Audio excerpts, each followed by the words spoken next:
evening. How are you? I hope you're feeling well. And I hope you had a good day today. You loved the ones that are not worthy to love, yes?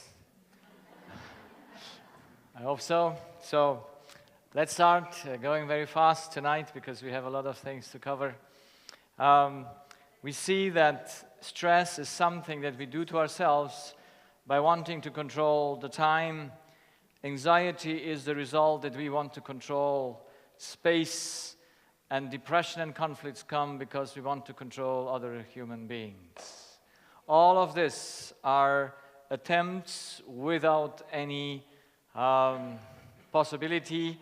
They are irrational, and something in us is more stronger than reason. And we must figure out what is that in us that is more stronger than reason, so that we know ourselves and change.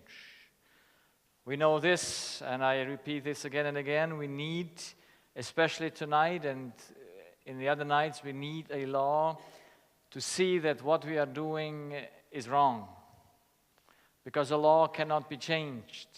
And I hope last night that we all got aware the idea to be loved is not something that is or that will fulfill us. But we all think that when we are loved, that fulfills us. We don't see that it's only our action that makes us feel good. There was once a lady who betrayed her husband. She was 38 years old and her husband was 42. And she had an affair with a 25-year-old boy. And she came to me because she said, I would like to marry the guy, but he's too young.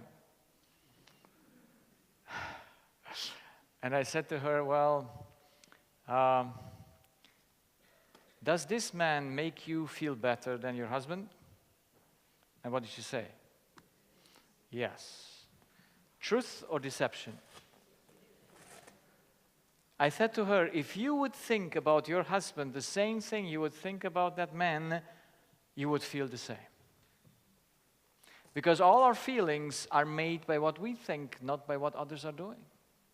But in our deception, we think, no, because the other is so nice to me, that's why I feel good. Or because the other is not so nice to me, that's why I feel bad.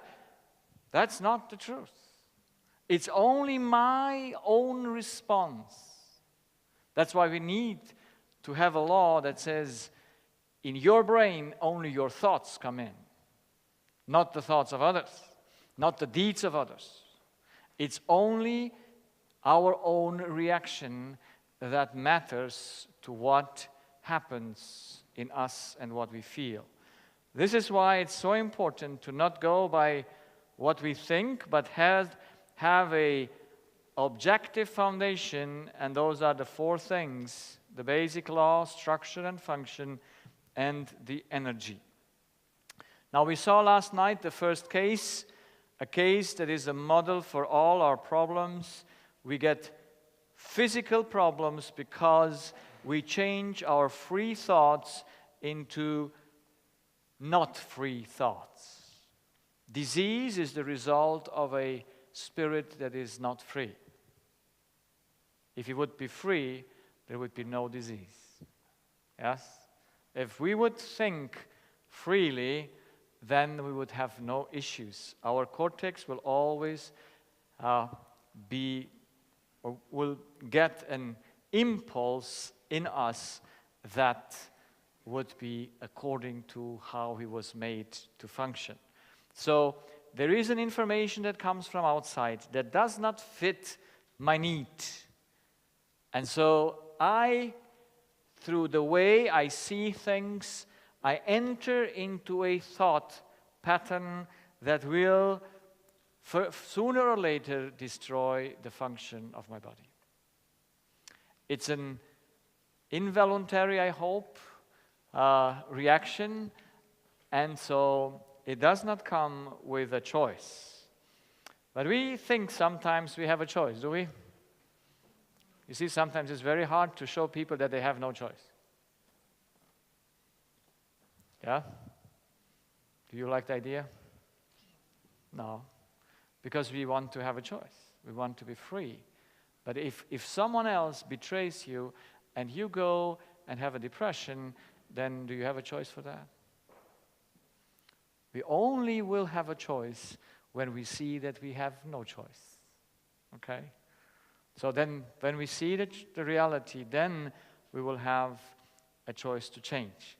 So what I saw in all my patients, that they react the same.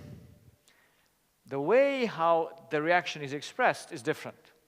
The one shouts, the one goes into himself, the other tries crying.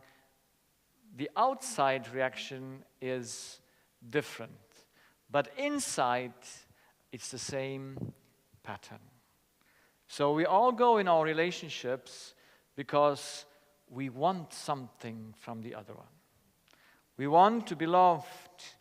Yes, we also give something, but the goal is to receive. So whenever a person comes to you with a flower, does he give you something or want something from you? I will never come on and bring you a flower for free. But we will see why that is so. But it looks like it's for free, is it? Pardon? Well, yes. So, all the problems of humanity come from two roots. The one is that we are not agreeing with the acts of others, and we are not agreeing when they pass away if they're good people. When they're bad people, we are getting healthy. Yes, when marriage is separated by the death and the marriage didn't work well, the one that survives will become healthy from his diseases. And if the marriage is very good and the spouse died, the other one will get very sick because he cannot cope with that what happened. And so we will see why is it so. Why are we so focused of what others are doing or if others are in existence? Why are we so focused on that? So tonight we go into that journey to see where things arise from. When I first started to practice in my practice 15 years ago, and I got interest in the cause of the disease, I thought that there are multiple causes for disease. And so I put all patients that had the same symptom or the same disease in a group. And I want to know what is the common denominator in each group. Because I said if they have the same symptoms, they must have something in common. Yeah? So what do they have in common? And you see, when I started to make the groups, and the most interesting persons were those patients that had all the symptoms. You see, you have people, they have cancer, they have heart attack, they have diabetes, they have whatever you imagine, they have it. And so I was very curious. I said, this kind of people, I insisted to come to interview them because I wanted to know what happened in their life. What was it that brought to them all these multiple diseases? Back then, I did not know that the common denominator of all those symptoms that come from the mind is one thought. Doesn't matter which story a person tells you. It always starts and ends with one thought. I discovered that in 2007, at the end of 2007. It was one of the greatest aha things in my practice when I discovered that whatever my patient related to me of their issues, it was the same thought in every case. And when I saw it first, I didn't believe it. I said, it's not possible. Can you imagine that all our problems can be reduced to one thought? Can you imagine that? Yes or no? Yeah? So I could not. I said, well, if all problems can be reduced to one thought, then how many problems do we have? Just one. So that becomes simple, does it? But I didn't believe it. It took me 4 months. I had to check it 10,000 times, so to say, that it's only one thought. And what helped me was also a paper. One of our foster sons was studying psychology back then, and he brought home a inquiry, or how you call that, a test sheet, where were 25 questions to see if you have any danger to get any problems. There were 25, pardon? Risk factors, yes, risk factors. So there were 25 questions, 25 so-called risk factors if you would be vulnerable to have any issue. And guess what? What did every question ask about? The same thing. And I wonder sometimes if this guy who made that question realized that they asked 25 times the same thing. Can you imagine? 25 times to ask the same thing. Every question was just asking, what did you lose? Every question was about loss. Because there is not more. Every problem that a human has comes because he thinks he has lost something. Or he is in danger to lose. And that thought revolutionized my whole thinking and my whole approach to understand humanity. Because now I could put away the groups. I just had to rule out a physical or a chemical, or an inherited cause, and then I would know it's loss. You can go with it. It's loss. And now you just need to figure out what he lost, but it doesn't matter. It's just loss. So then I came to understand that we have a subconscious. So we have here the body, that's the cortex.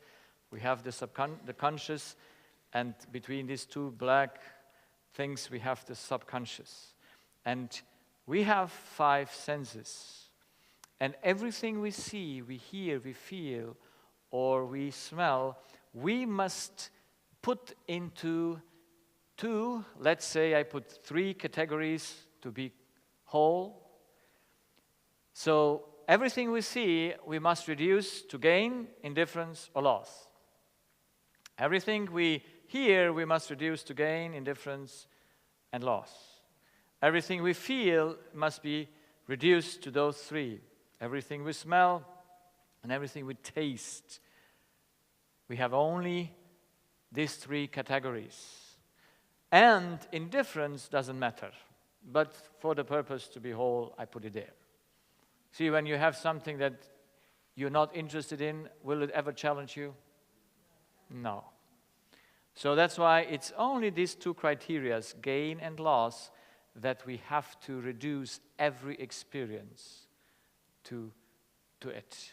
So everything gets reduced to 2 criteria, gain and loss.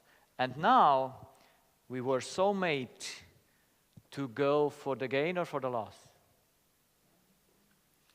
We were made to achieve the gain. For this, we got a yes. And by the yes, we make the electrical. The loss is that we must, by all means, avoid. For this, we got a no. So how many decisions do we have? 2. Yes and no. And for each side, yes, yes, no, no. Because the cortexes are separated at the beginning.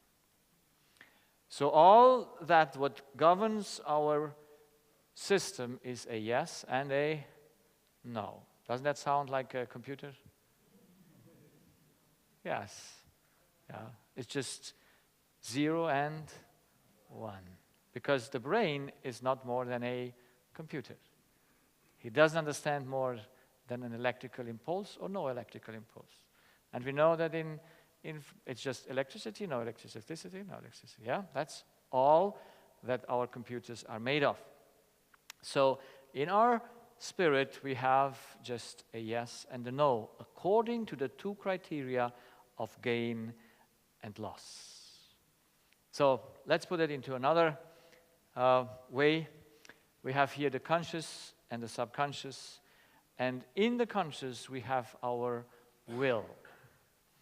In our will, we get aware of our needs.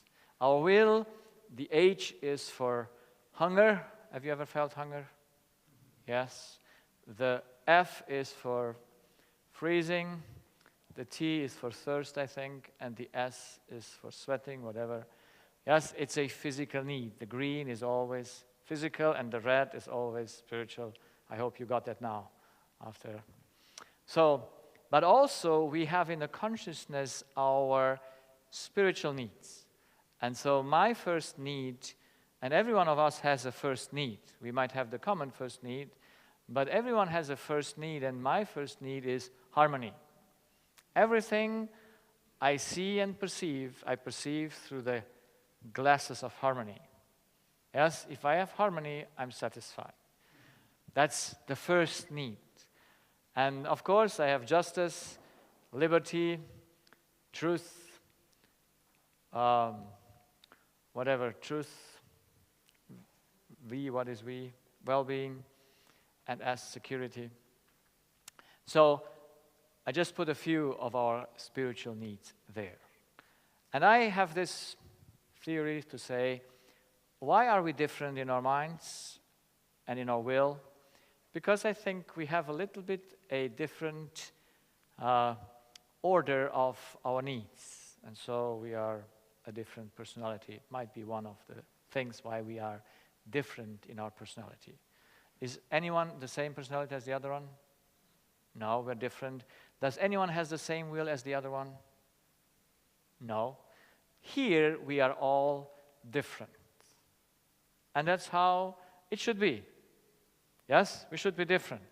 But in our problem that we have, we would like to make all people how? The same. Yes, we bring them to school to learn the same thing. We don't offer them different things. You know, when we put children to the table to eat, what do?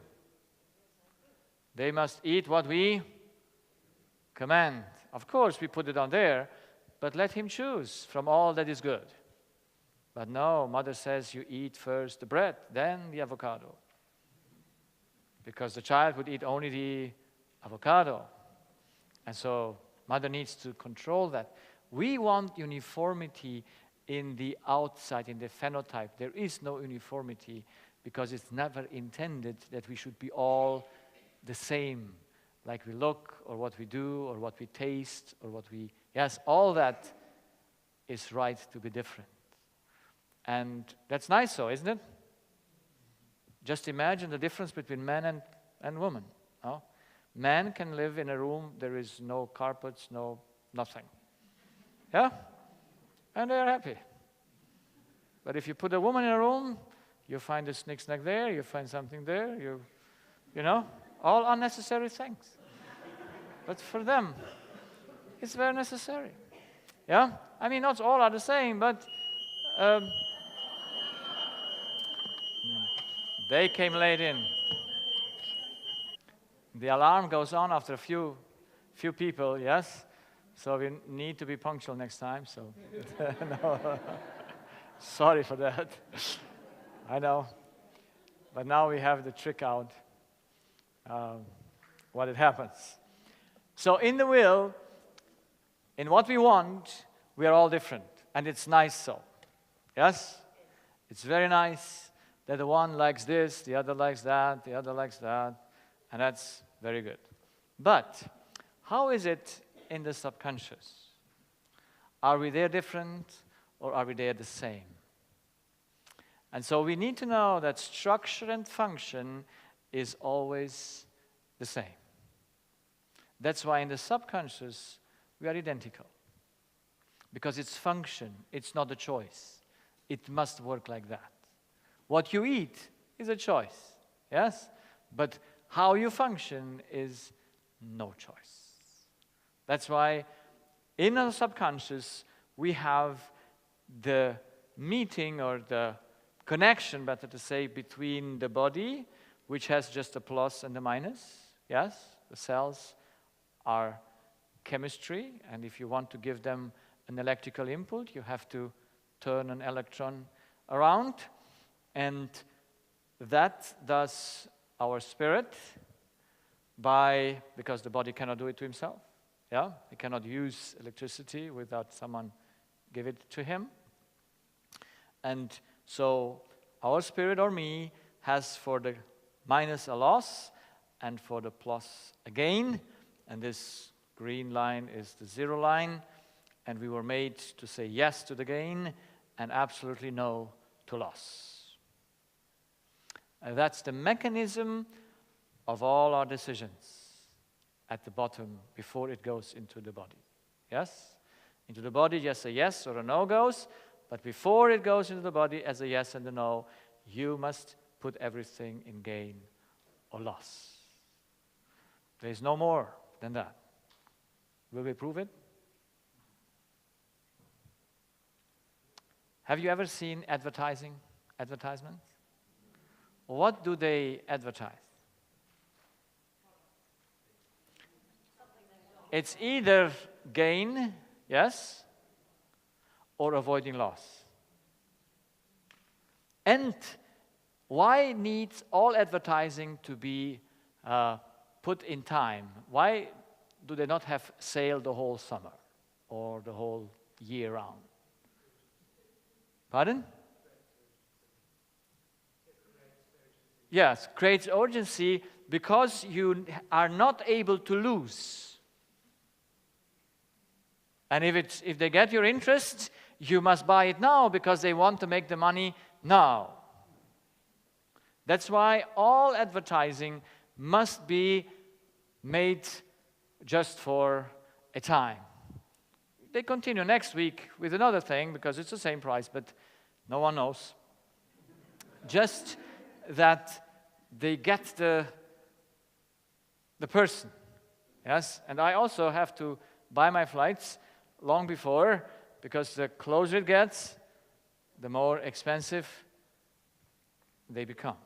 So they force you somehow to not lose. And I wanted to come with a certain company to New Zealand, but until my wife, we got the decision that she cannot come, that was already too expensive. So I had to come with Emirates. That's not bad, but it was a long layover in Dubai. So, however, every advertising, everything, if you want to take a decision, you have just this, from this line to this line, between gain and zero, plus and zero. Everything works like that. Can you relate to that? Can you see yourself? Because you don't need to believe me, because it is so. And even the advertisers know it, that they can never promise you something except it is gain. Yes? They cannot do it otherwise. Because have you ever seen an advertisement? Please come to buy.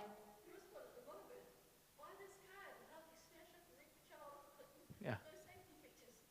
Yes, everything is there. Have you ever seen an advertisement? Come into my shop.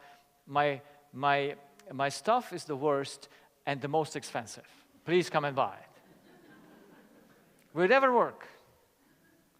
It will never work because we were made for the gain, never for the loss. So what makes us sick? What is stronger, the yes or the no? The no is stronger. Because if you cannot bribe a person with the gain, you still can make him to do your will. When you, what do? When you say, I can take something away from you if you don't do my will.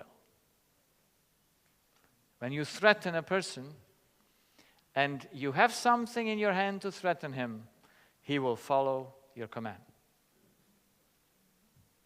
Because he must avoid loss. He must avoid loss. He must avoid loss. And so you go into, I say so, compromises because others can do you loss. I had a young girl, she was 17 or 18, and she was a music student. And she came to me because her voice didn't work anymore. Imagine you're a music student and your voice is now for months not working well. And of course, do I know why her voice doesn't work well? Do I know or not? Yes, if you once know humanity, you know why her voice doesn't work. Because she has what? A loss. She has a loss that is substantial, that is already for a while. And now I just have to figure out what the loss. So she tells me her story. I have to send her mother and father away because, you see, when you're so young, parents are very interested. But there are secrets in our hearts which the voice reveals. You can never hide anything from your body, you know that? I'm so glad because when the person tells me his symptoms, he tells me what's in his heart. I don't need to ask special questions. The symptoms already show if he is in burden, in loss, or if he is in gain. But in gain, no one comes to the doctor. You see? I have only losers at hospital. I mean, it sounds bad, but it is so. But you will see there are other things. Because those who lose things, not that they want to, because it's not a choice, we will see, because we need to know how that works. And so I asked the girl, what happened? And she was raised a very Christian way, that back in a very conservative country. And she said, I lost my virginity, and I cannot overcome it. She was there with her boyfriend, and I said, okay, that's a big thing, isn't it? Not in the Western world, but in another country, maybe. But for her, it was a disaster, because she said, the boyfriend, I don't like him so much. You see, when he would be very good to marry, then she would have no big problems. The voice would still work. But she said, I didn't want to. But you know how men are. They are made to push. Yes, they're made to insist. And so why did she enter into that? Because she wanted or not wanted? Choice or no choice? You're with me.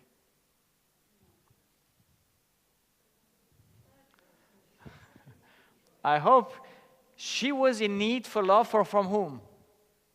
From him, from the boy. And when he now doesn't get what he wants, he will do with her? Not love her anymore, and so she cannot do that, so she must do his will. Is she the only one? No. That's why people remain in a dysfunctional relationship, because they have to remain there, because that's what they want to avoid. They want to avoid that loss. And she went so far into her depression, she called me later because her parents didn't know it. But somehow she got an urine infection and had to go with her mother to the doctor. And so the mother found out that what happened. And then the father found out. How were the parents? Happy? No. The father went into the garden to do some work to get rid of his nerves. Mother starts crying. And the child thinks she has done the mistake of her life and goes so far to think it's best to die. And so she calls me and I talk to her and I say, look, your problem is not down there. Your problem is up here. The way you perceive things is wrong. Because she thinks now when she gets rid of that boyfriend, she's not well on the market anymore to get the best man for her future life. And so she is in the situation to kill herself. Just by what? By an idea that you cannot avoid anymore the loss. She said to me, I lost the most precious thing. Was she right or wrong?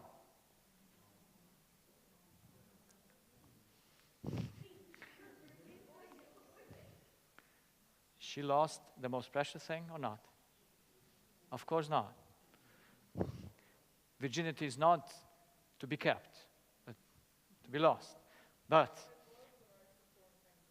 pardon? Exactly, yes. That's what I say. It's so subjective.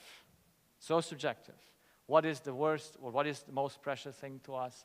But I had to show to her that she was deceiving herself. That's why her voice didn't work. That's why she had self-killing thoughts. And thank God she changed her mind and she's quite well now.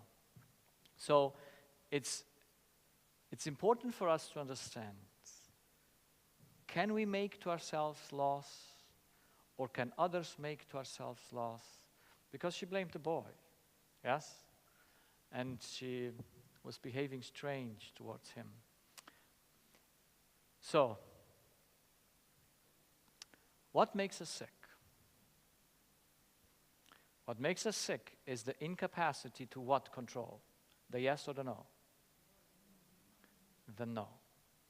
If we always could control the no, we would have no disease, at least not from our mind. Yes, if we would control the no, we would have no issues. So let's see what is that gives us the information if someone can make us loss or not. So what do you think? Can someone make you loss or not?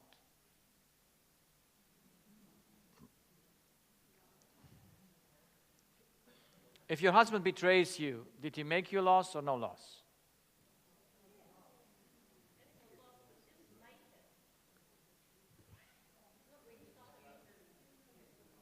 Pardon? Do we determine it? I mean, we have to judge it. Are you with me or?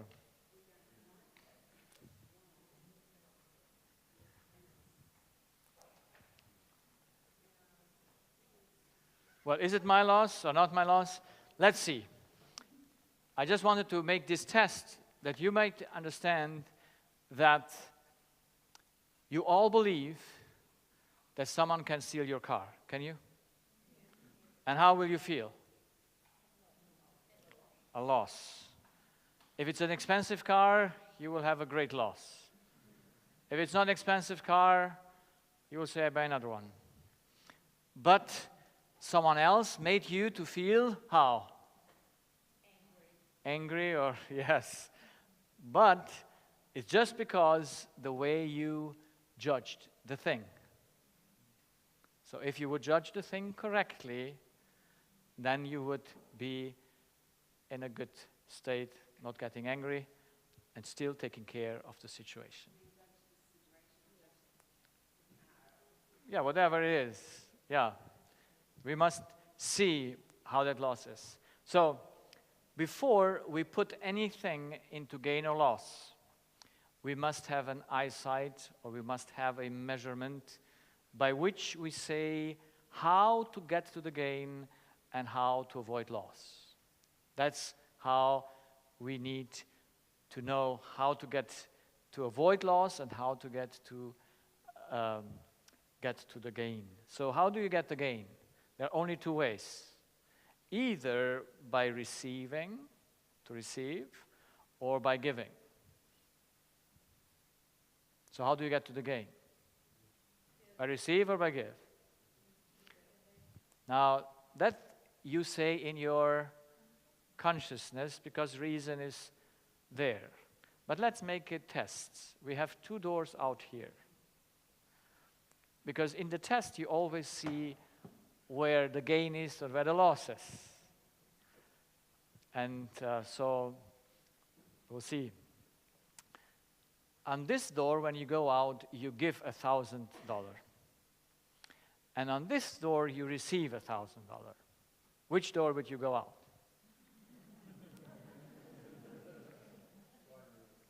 So, where is the gain and where is the loss? We all think automatically in our subconscious to receive is, did I spell that well? Yeah. To receive is the gain. So when receiving is gain, what's loss? What's the opposite? Well, not quite. It's to not receive. Yes. That's to not receive, or receive too little, or something is taken away. In German, it rhymes. It's also always the same word. Yeah. So, pardon? Bekommen. Bekommen. Nicht bekommen, zu wenig bekommen, etwas weggenommen bekommen. So, it's always the same word. It sounds very good. So, to receive and not to receive is the opposite. So, when giving or to give is gain, what is loss? Not giving or keeping. Yes, to keep something. So which eye would you like to have? In which eye you have control over yourself and in which eye you don't?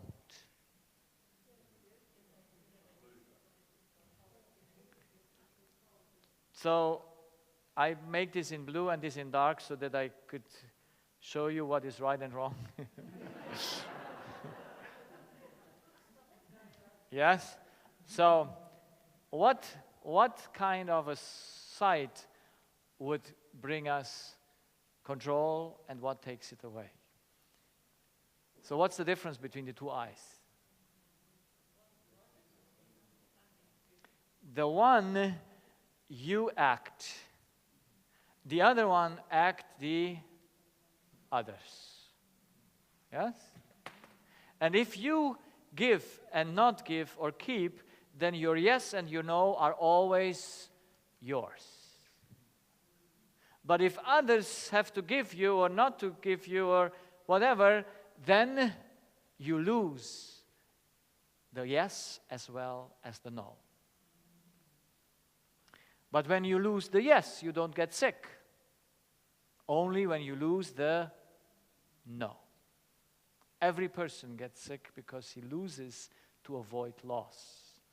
And sickness comes because you do something to avoid that which you cannot avoid anymore. Because it's an event there, and since we were made to not be able to say no to loss, you're never able to say no to loss. You know why? If we could say no to loss, we would have no direction. Imagine a surgeon could say yes to loss. That is, he would say, oh, we have to take out this part of the lung, but it doesn't matter, we take the heart out because it's nice to cut, a great cut. Nothing to lose. Would that go? You see, if we would not have a no, we would drink and we will start drinking. You know, when you start drinking, what do you say in your subconscious? You say yes, yes, to drink water. When do you stop drinking? When drinking becomes a loss, not when it's enough. Because in your subconscious, you don't have enough. You have just gain and loss. And you would never stop drinking if drinking would not become a loss.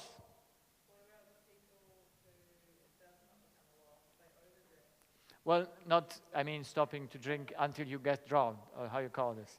It's not that you take air and then you drink further, yes. But it's still a limit there, yeah? And even they stop drinking when it is a substantial loss, yeah? They cannot stop it anymore. But I will say, for every decision, we need a yes and a no. Yeah? For every decision, we need a yes and a no. So, I could give more examples, but maybe we go on. So we need to avoid loss. No one can say yes to loss. The only way to say yes to loss is to sell you a loss as a gain. That's the only way to be betrayed. Yeah? If someone can sell you a loss as a gain, you will buy it. And so you're deceived. That's why it's so important to know what is a loss, what is a gain, but that is determined by our needs. But what we have the problem with is how to get to it and how to avoid it. So all I saw in my practice is one little detail in the losses. If the loss is not personal, it won't hurt you. So if the car out there that you drive is stolen and it's not yours, you will have no big issue with the stealing. It's a stealing. You only will have an issue when it's your car. Is it not nice to not drive your car? I so enjoy I don't drive my car. If it's stolen, that's fine. If it's not, that's fine too. Because it's not mine. So, if you have something personal that can be taken away, you got into trouble. Every problem that comes is just the personal loss. And since only personal loss can make you sick, I was wondering and said, why do people think that personal loss is personal? You see, you must understand all these things I didn't read in a book. These are all my findings in my practice. There's nothing that I opened up books and tried to find out things because I knew in no book it is written how we work. Because I was in medical school for 10 years and I didn't find a book that shares that. And so I discovered all these things piece by piece, put in question. When I saw the gain and the loss, I didn't know yet how it was working, but then I saw the receiving and the not receiving, and then I saw its personal loss, and I said, personal loss, if it makes sick, it cannot be true. See, I said, everything that destroys you cannot be right. You agree with me? Yes, anything that makes the body sick, and even though you think it is right, it must be wrong. So the thing in the whole equation is personal or not personal. Personal, not personal. So let's see what makes a loss personal. And so I found out that there is the deepest place in the human spirit is his identity. Who am I? I never knew that identity is the deepest place. You will see it. And I didn't know what is identity. But what we all know from psychology and from the books is that we have in our heart a motivation that we call selfishness and pride. But for me, that is too complex, yes? I needed to know what's the bottom line of selfishness or pride. And I saw that would make people sick is the idea I have property or possession. My thing was taken away. And pride, I said, is the idea I can create. So if a human can possess and create, then his first action is give in order to receive. So that's the whole subconscious equation and motivation, how it works. So I give in order to receive, and because I think, I give something from myself. So it's very simple when we do the testing. You see, I got married very early, but I didn't know these things because I could not test my wife before. Would you like to test to see if it has this eye or this eye? I mean, would you like a person that just takes you to eat you up? Yes or no? I love you so much, I must eat you. Do you like that person? Because some people come and say, and they impress some girls, I cannot live without you. So when you hear that, run away. Because you will be left without bones, without nothing. They eat you up. But this is our concept. And it's so nice that you can always look into human heart when you put him under stress. A lady, one of my patients, and I learned almost everything from my patients, said that her mother told her before she married she must make the boyfriend drunken. I don't recommend that. There are easier tests to see what's inside. Because when a person is drunken, he is in control or no control. That which is in his heart just comes at the surface, yeah? In some cases. But you can do it more easy, no toxic elements to give to the other one. It's just by a simple act to see, did he give to receive? Would you consider that's love? Yeah? Would you consider to give to receive is love? No. All our minds say that. All our reason says that. But in our hearts, we all do it. We all do it. No one gives anything without wanting to receive. And so when I put some young people to test your partner before, they say, he will not take the test, and then I stay alone. So rather he eats me up and I'm in with him than stay alone. So this is a very simple test. For girls, it's easier to test the boys because they're more stronger.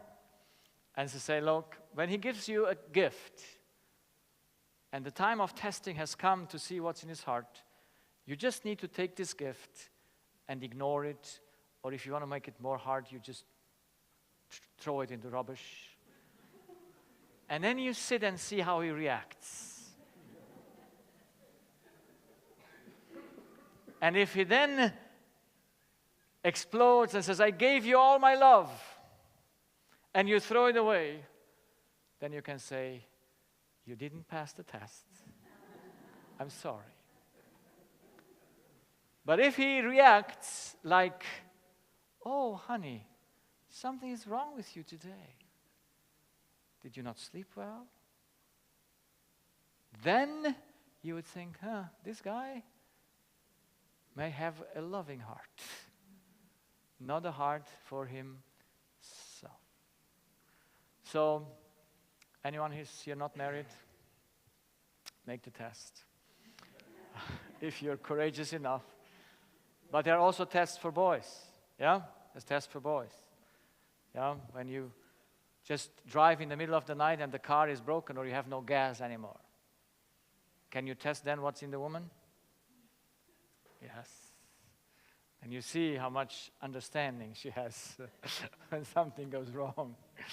So, this is simple and we can test it. But now let us examine what is at the bottom why we all think like this. Why do we think that we have possession and we can create and give before we receive? Because we know the law. What do we need to make first? Take in order to give. Because we have nothing to give from ourselves, but we don't know that. So let's see what's the identity. It's gone. So let's figure out, what does the human being think he is? What he is. Why can the human have no property or possession? Or can he have?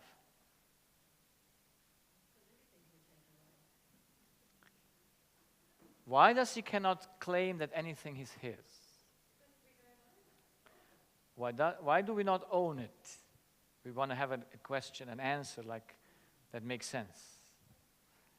I mean, an argument that sticks to our mind. And the argument is because he cannot create anything. If he could create anything, he could say, that's mine. So whose body is it that you have?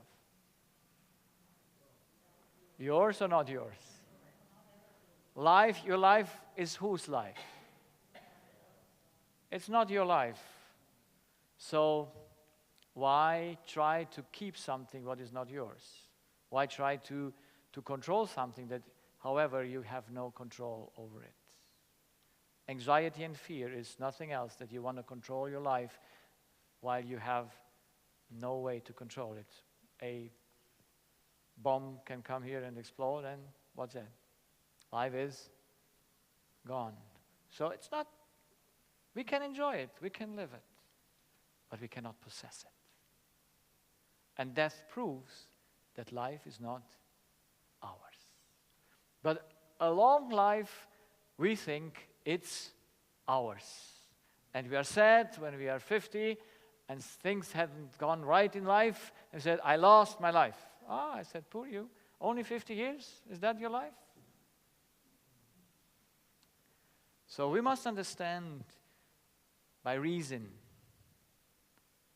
that we can have no possession. I had last year, my worst case in my practice. It's really a case that broke my heart, and I tried and I prayed that I should help this family. A man came to me, he's in his 50s like me, and he just came to cleanse his ears from wax. You know, ear doctors have this nice job to cleanse the ears. And it's for me relaxing in between counseling and so on. Cleaning an ear is just a relaxing thing because you can think while you do that. And so while I cleansed his ear, I asked him how he's doing. Yes, and I'm always interested in my patient's well-being. And he said to me, well, I'm not doing well. I cannot sleep. I have diabetes type 1. My body shakes. And so when he tells me the symptoms, what do I know? What do you know now? He must have a big loss or small loss. You see, it correlates. Of course, it's subjective. But the higher you think your loss is, the worse you're feeling and the worse your body's diseases. That doesn't mean that little loss also does not affect you, but when people have chronic and long-term diseases, they must have a big personal loss. And so I asked him about his story. And he was very open. He told me 23 years ago, since then he cannot sleep anymore. 23 years ago, his daughter, who was 7 years old, was killed by an abuser.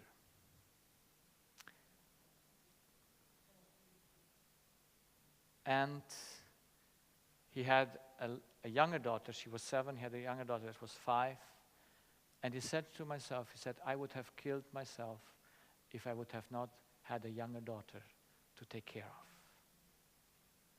Now, what do you think how his wife does? Good or not good? Not good.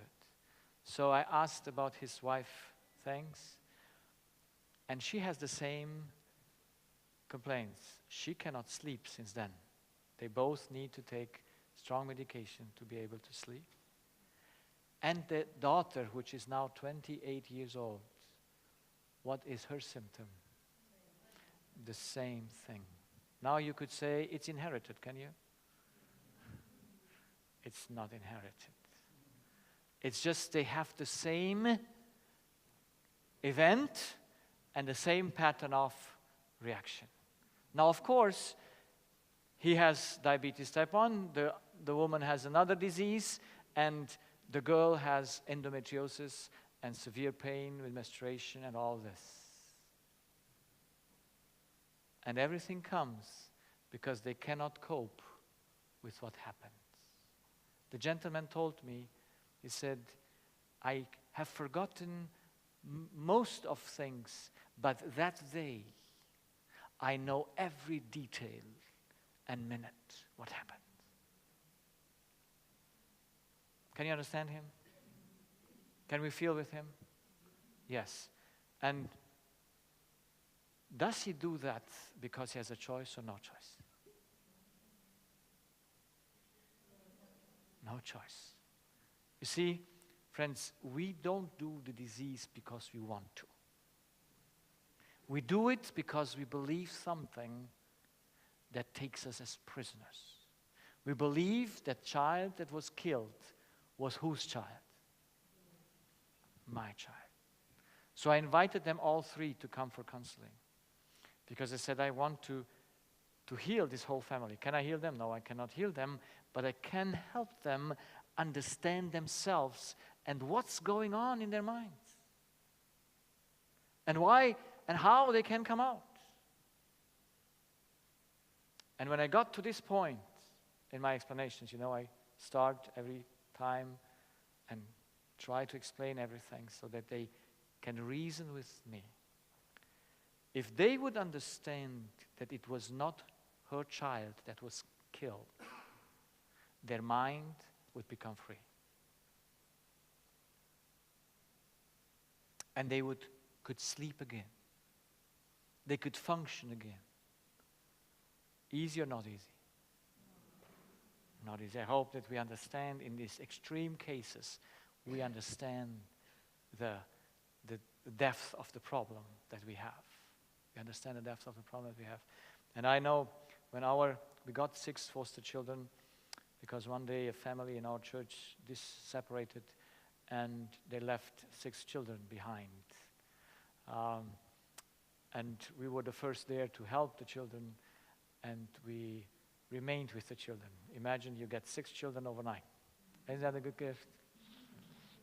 I was excited. I mean, I never wanted children, but when these children were in need, I just adopted them in a minute, so to say. And the youngest was 7, the oldest was 17, 4 boys and 2 girls.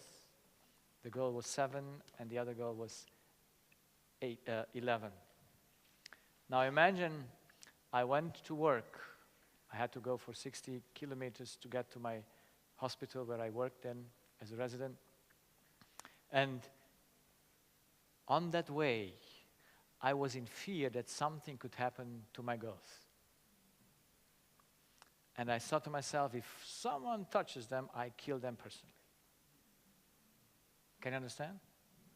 Yes. Because I saw them, my own property. I never knew that I was jealous. When they went to see their mom, who left them, I became jealous, terribly jealous. Because I took them, they are mine. In deception or no deception? Deception. Jealousy isn't the smart thing to be. But jealousy comes from the idea that those things belong to me. But I have an evidence they didn't come out of me. See, some people say, oh, you don't have your children of your own? I said, no, but even you don't have your children of your own. But if it comes out of your womb, you might think it's your child. I know parents that say, if I would have known, I would have not made you. And I have a young girl came once. She was a Christian family, unfortunately. Then the girl came and said, and she was full of fears and anxiety, and she said, my father told me, I made you, and I killed you. Isn't that a terrible thing? I made you, and I kill you. Those are words that come from where? Deception or truth? Deception. So we must understand this is a crucial thing, and I think we all can understand it with our mind, can we? With our reason? But our heart is unreasonable. It will say, no, it's my child. And in this case, where the child was abused and killed, the thing is even stronger than if just a car went over and killed that child. Because they had to go to a judging case. And then the judge says to them, I have to give the murderer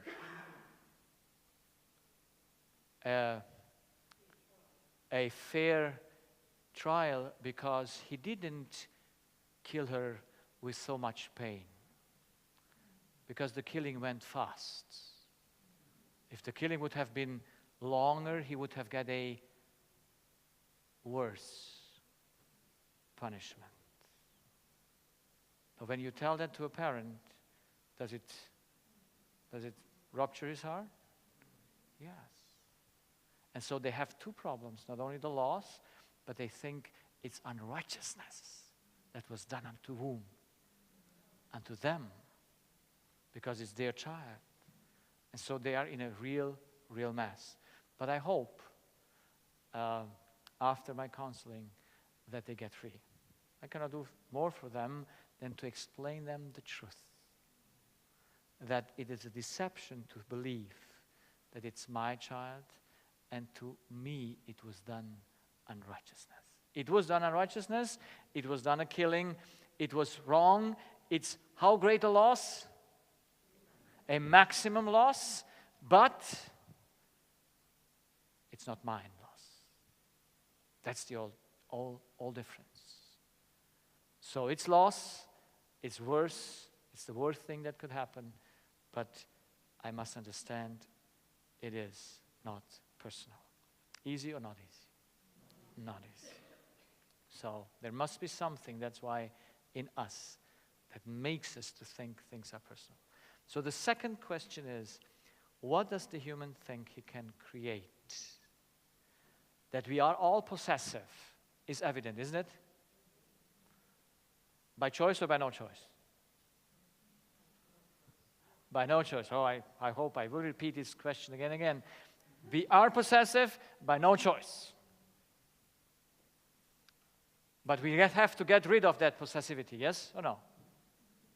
If not, it will destroy us. One day, when someone runs away from us, or someone happens to us, or whatever it is, I lose my possession, I will die.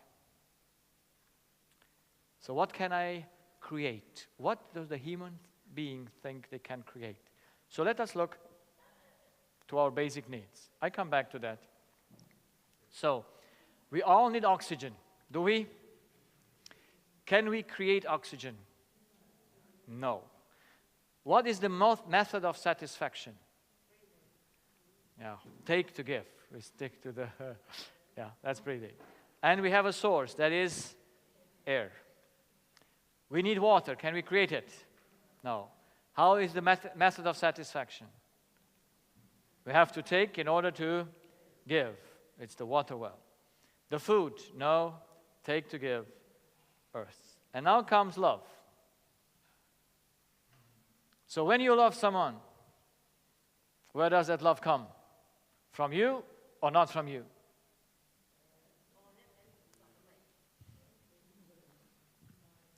What do all humans think when they love? Where does it come from? From themselves. Yes, that's why I say, I love you from my heart. I love you. Yes? So that means that I do what? I create love. I create love. And if I create love, then how do I still need it? So if you can create your own means by which you function, then you don't need that. Then we can eradicate love as a basic need because we create it ourselves. You see, you make yourself your own thyroid hormone. Yes? You need some inputs, some chemistry, but you produce the thyroid hormone. Is thyroid hormone something? Thyroid, is it something that you have to take from outside? No, because you do it from yourself. And I have now all kind of people that come into my practice, and they come to me and they say, I have a love well in me. I just need to find it out. And then I say, okay, when you find a water well in you, come and tell me. Yes, so with the water, we are there, but with the mind, we don't see the ridiculousness that we is. You see, when we are able to produce love, why would we need that someone else should love us?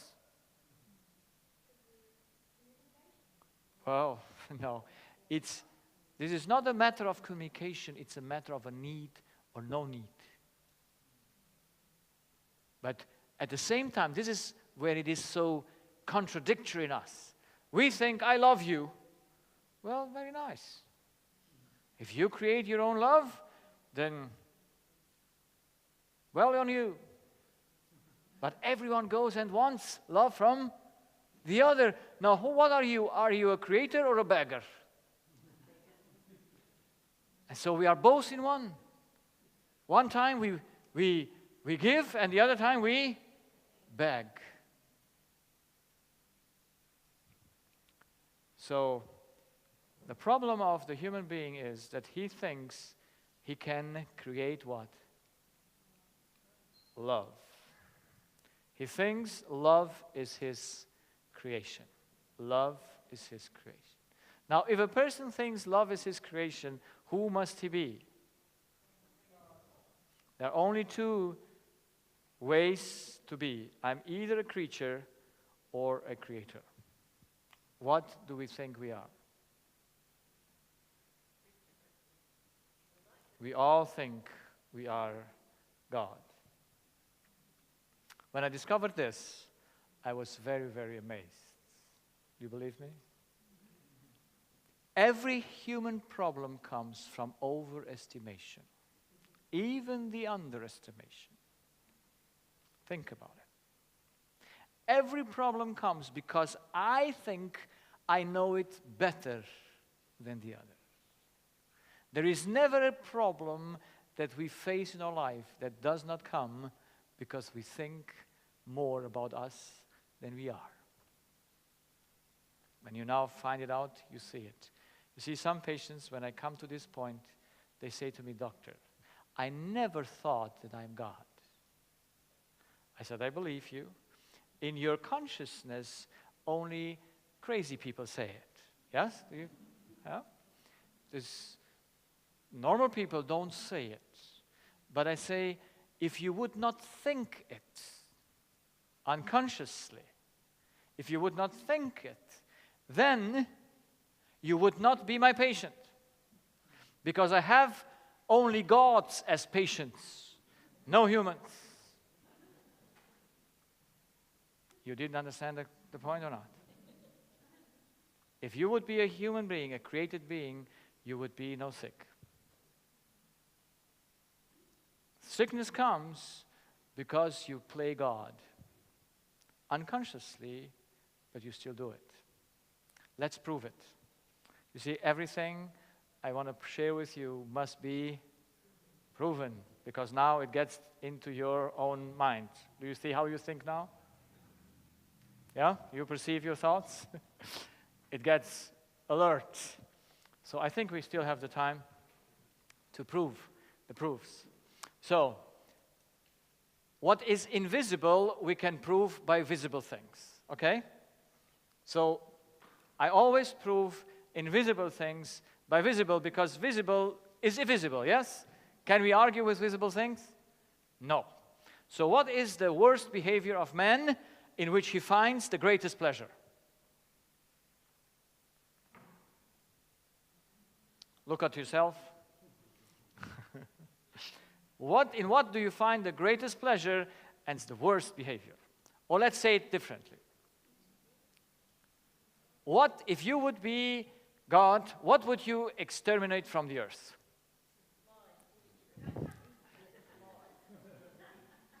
Now, behavior. Let's speak in behavior language. You come closer. It is power over others. Yes? When does a human being start to have power over others or exercise power over others? From which age? Now, in the mother's womb, we cannot see it, but when it comes out, it's visible who is in control. Yes or no? Every baby, is it born a servant or a king? Everyone who has babies knows that. And those who don't. I had one day a lady who came with her 10-year-old boy, and he had a nervous tic.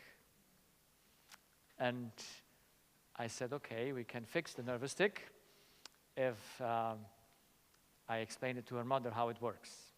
And so I sent the boy out. He didn't want to. He wanted to stay with his mom in the room, but I said, I have to talk to your mom. Those are things that you cannot handle. But he didn't like me that I put him into the waiting room. And then I talked to his mom and I said, look, your child has an issue with security because he is the chief of the home. If you change who is stronger, yes? Mother should be stronger. Should mother be stronger? Without being a conflict, yes? Because the strong person never fights. You agree? Only the weak person fights. Yeah? So if the mother would be strong and that little thing would, she would say, no worries. He doesn't know what he does. And she would be just relaxed. But when that little thing, the mother, and so that little thing gets much stronger than mom. And when it loses security, it develops a nervous tic. And so I talked to mom. I said to her what she had to change so that the child should be having security in his mom. We'll talk tomorrow or the other night about mom and dad, and the relationship between the parents. And I explained that to her, and home they went. But on the stairs when they left my practice, I have my practice in the second floor. The child said to his mom, we won't come to this doctor again. Something disliked him. What was it? It was that I was stronger than him. Yes? And seeing that, he didn't like it. But I didn't exercise power over him. I just showed that I was stronger. And so his mom comes back, I don't know, a few weeks, 1 or 2 weeks, and tells me to confirm how things really worked at home. She said, I went home, and when my husband came in the evening from work, I shared with him what you said to me about why the child has the symptom. And while I was sharing with him in the living room, he comes up from his room and in a very great manner says, I am here the chief. I am here the chief. And he said, how did you know that? Well, if you know humanity, you know it. Every one of us exercises power. Yes or no? The constant fight between the genders is a proof that we are not very smart people, is it? It's just not really intelligent or wise to fight, is it or not? Controlling, the next thing, control over others. We would like to know what they think, what they do. Yes, we would like to get my wife would like to know everything. So, we all judge over others. Why would we judge others? Who is the measurement of all things? So, I am the measurement. So, if I am the measurement, who am I? I must be automatically God. See, I always measure things on my own. And I'm always right. Are you? I mean it. I'm always right. Have you ever fought for something where you were not right? No, we're all convinced we're right. And so, boom, gets on. But in the moment you fight, you prove you're not. Yeah. So we judge. But the human being asks for worship. Did you ever ask for worship? They want to be praised, appreciated, respected, applauded. They want to receive something for what they did. Would you? I have a story. I can tell that's fast. This gentleman had in his first need righteousness. And he made a birthday party in a restaurant in his village. And after the party, he got the bill. And instead of charging him 900 marks, was back then, he charged only 700 because he made a mistake. And at home, a righteous person looks to the note, to the receipt. Do you ever look to the receipt? I never am interested. And because it's done, So he looked to it, and he found out, yes, that my wife also looks and says, oh, this drink, did we drink it? Yes, okay. So goes through all of this, and he finds out that the owner of the restaurant just made a mistake to his own disadvantage for $200. Let's say $200 because the mark and the dollar was like the same at those days. And so what is he doing in the moment he recognizes? What does a righteous man do? He phones the owner and says, you have made a mistake, and I bring you back bring you and give you $200. And so the next day he goes and brings the $200. And while he is there, he drinks a juice, orange juice, together with his wife. What does he expect from the owner of the restaurant? To receive a free juice.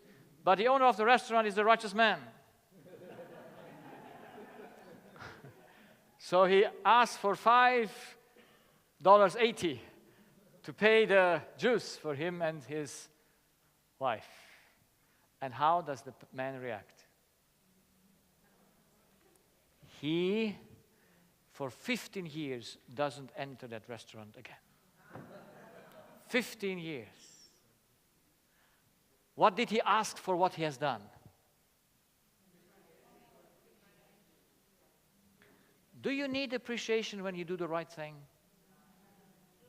You see, our reason tells us that. But our subconscious says, hey, bow down before me because look at me, how I... And that proof, that is the greatest proof that we all think we must be God, is we give before we take. So let's see the difference between a God and a man. A God has no needs. He is a closed system. He just gives because everything comes out of himself. But humans and every creature is needed to take in order to give. It's a channel. And if you're a channel, when you think you give before you take, you must be God. Are you following? Yes. So how many of these things do you have?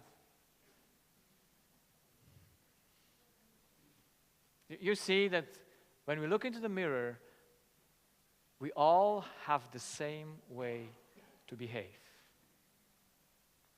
And it's a good behavior or not? No.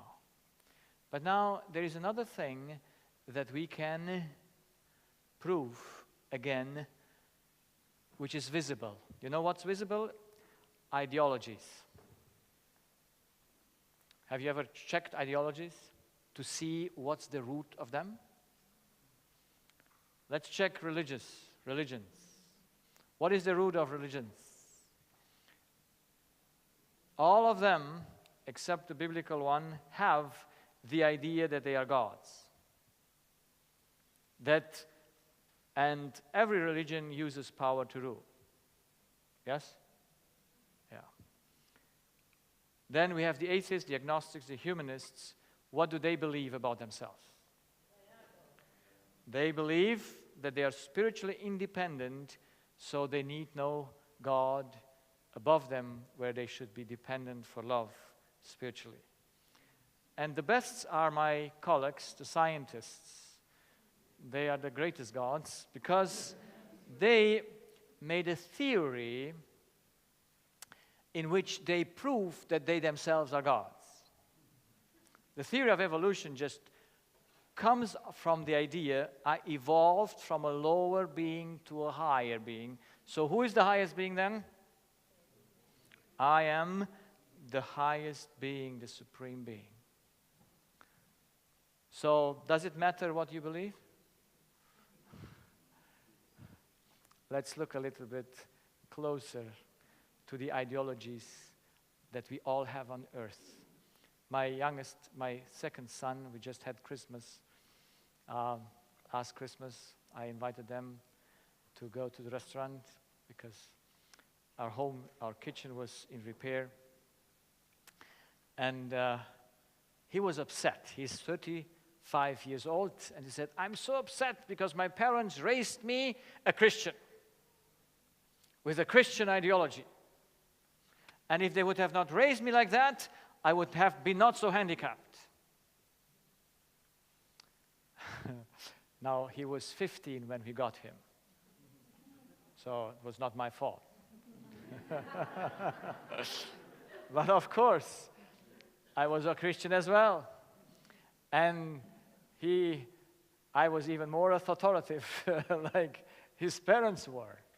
Because they said, there is no discussion. You go to church as long as you're my son. No? That's really Christ-like, is it? Yeah. So he was upset that he was taught Christian ethics or Christian way to think because he now thinks he cannot think correctly. And I said to him, be patient, my son. No matter which ideology you would have raised, they would have told you the same. Because look, this is a tree with all types of ideologies. We have religions, humanists, atheists, agnostics, communists, scientists, and at the root of it, all believe they're gods. Let's prove it. Everyone esteems himself higher than the other. Everyone thinks his idea is the best and the highest. He has a better knowledge and ability. And everyone is in competition with the other. Why? Because I have to prove I am greater than you.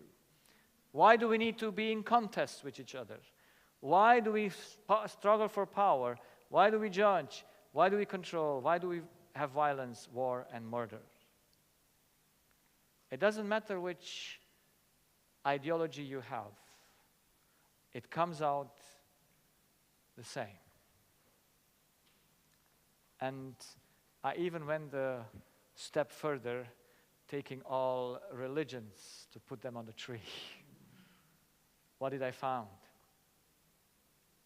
I took just the Christian community, but I could take all religions, the Catholic, the Orthodox Church, the Lutherans, Evangelical, Jehovah's Witness, Salvation Army, and other religions, and I could put all of them. You know what they all have in common? They think they're gods. So what's the matter? They are in competition. Are they in competition? They want to be the one higher than the other.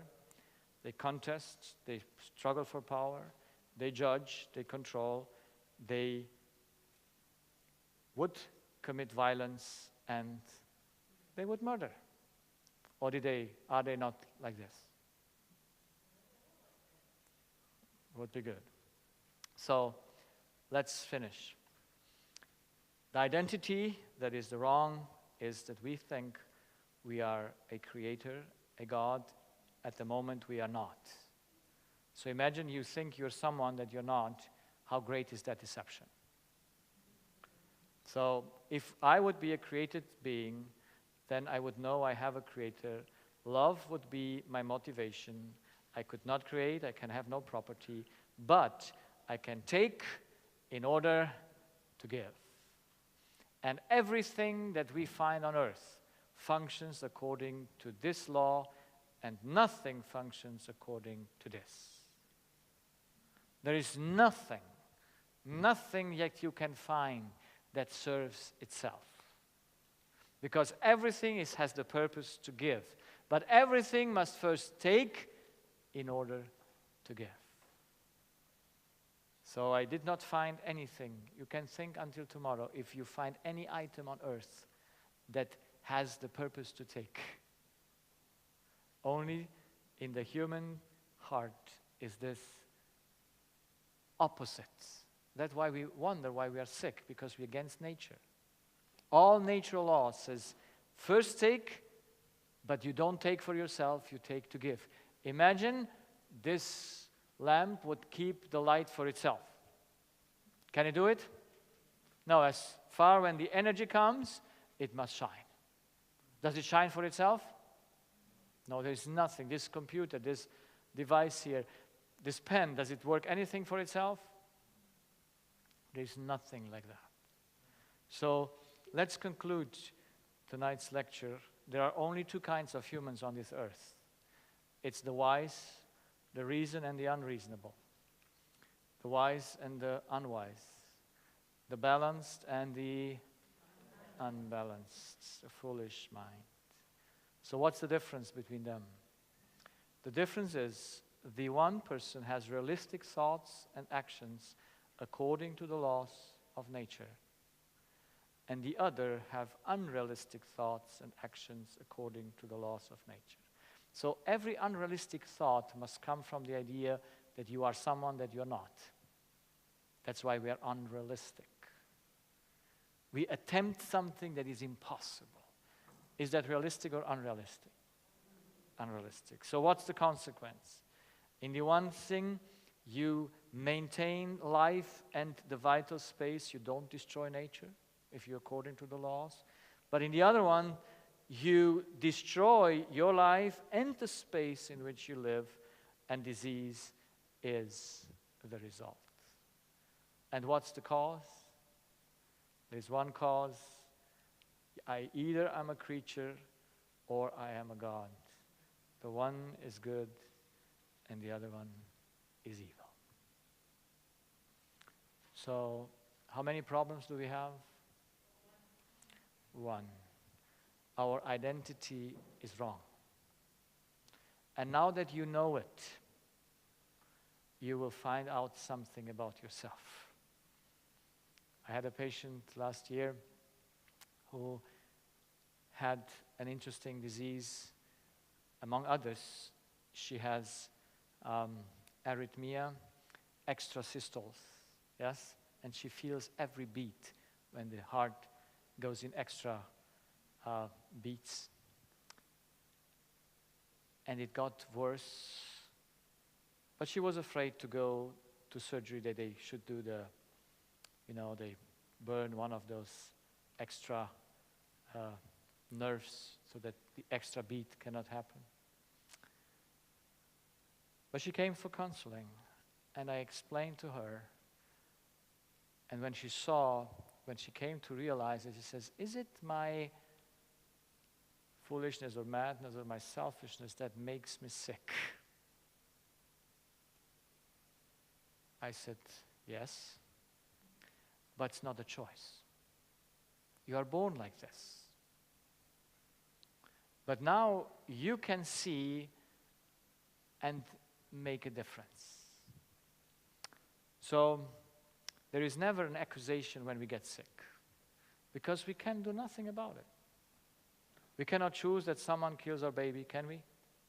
We cannot choose that our partners go away, or we cannot choose what others are doing.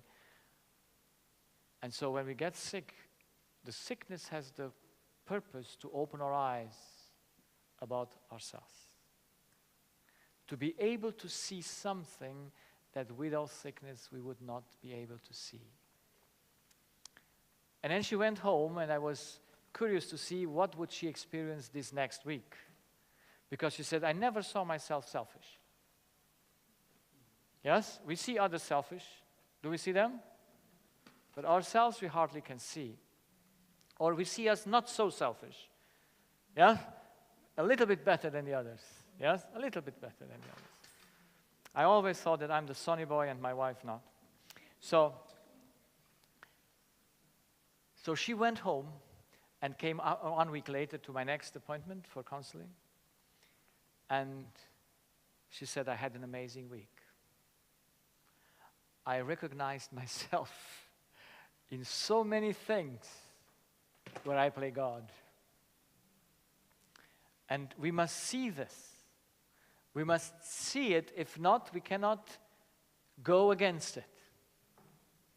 Because we must eradicate from our mind the idea that we are someone that we are not. Because we will see that every action that we do comes, who am I?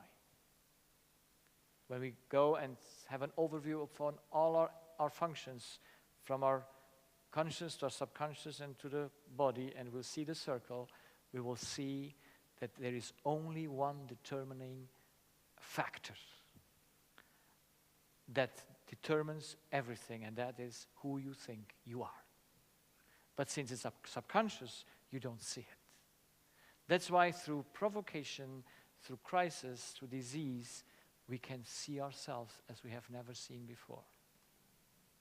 And we get a chance to become a choice, to get a choice, to change. If not, we can stay like this. There is no force that makes us to become reasonable. But I think there are 3 things that can convince us.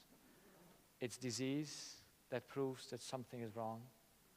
It's reason that proves that we are unreasonable. And it's the law that proves that we are the opposite of it. And if these 3 things don't convince us, nothing can convince us. So, it's a serious matter. We are born with an issue that we must solve. And we must become realistic. We must know who we are. And then everything else goes well. But if this is not changed, then you can try whatever diet you want, whatever exercise you want. Finally, your own thoughts will destroy you. So let us go home tonight and think a little bit about our hearts, who we are. Now, it's easier to see in others that they play God, does it? But remember, when you see it in others, it's still a good thing, because you realize, look what he plays. And you know, does he place it consciously or subconsciously? Does he want to be like that? No. You see, I hate to play God. But I still do it. When my wife doesn't close the door when, I'm very sensitive to smell. And she takes care for her mother. And the room of her mother is just where we have our eating room. And yes. And then I tell her, please close the door when you take care for your mom, because I want to eat here. And you know, old people when in the night and all this. And so, but she is not so sensitive with smell. She just goes in and out, and I come from the wood and I want to take an air. And why do I get upset? What makes me angry? I don't shout. I just go and close the door. A little bit. Not. I don't shout it, but you can see I'm not very happy doing the job. What do I expect? What do I expect? She should respect me. No? Isn't that the problem of the man? But who am I that I should expect from her to respect me? Is she not a free person to do whatever she wants? Yes or no? The woman say yes.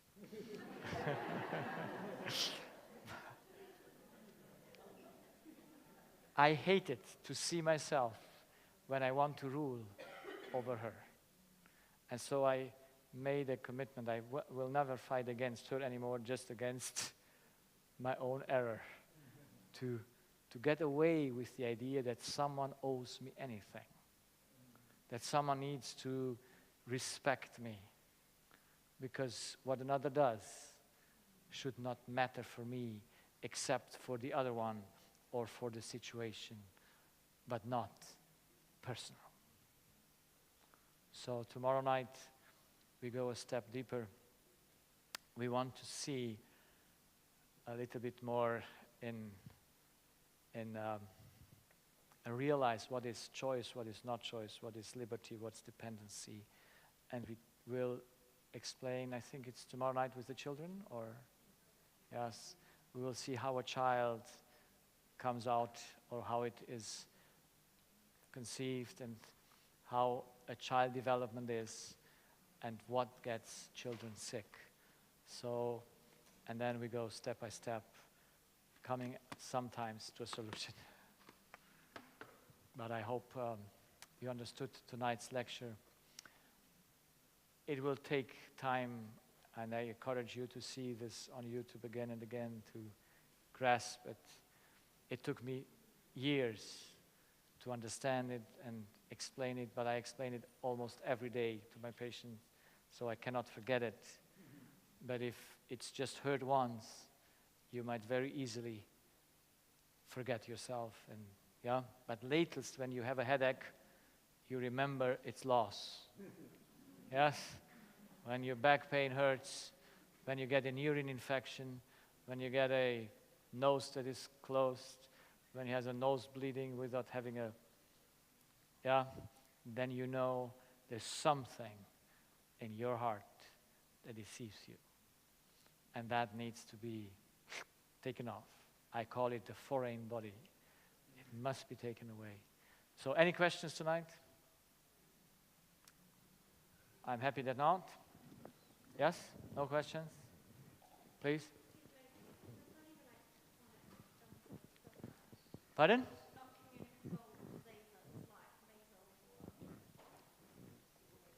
Well, we come back and we will see if there are communicable diseases or not. Okay, yeah, that's what because I'm wondering. When we understand the law and the function, we will see that it's impossible. Mm-hmm. Okay. But I know that blows our mind already.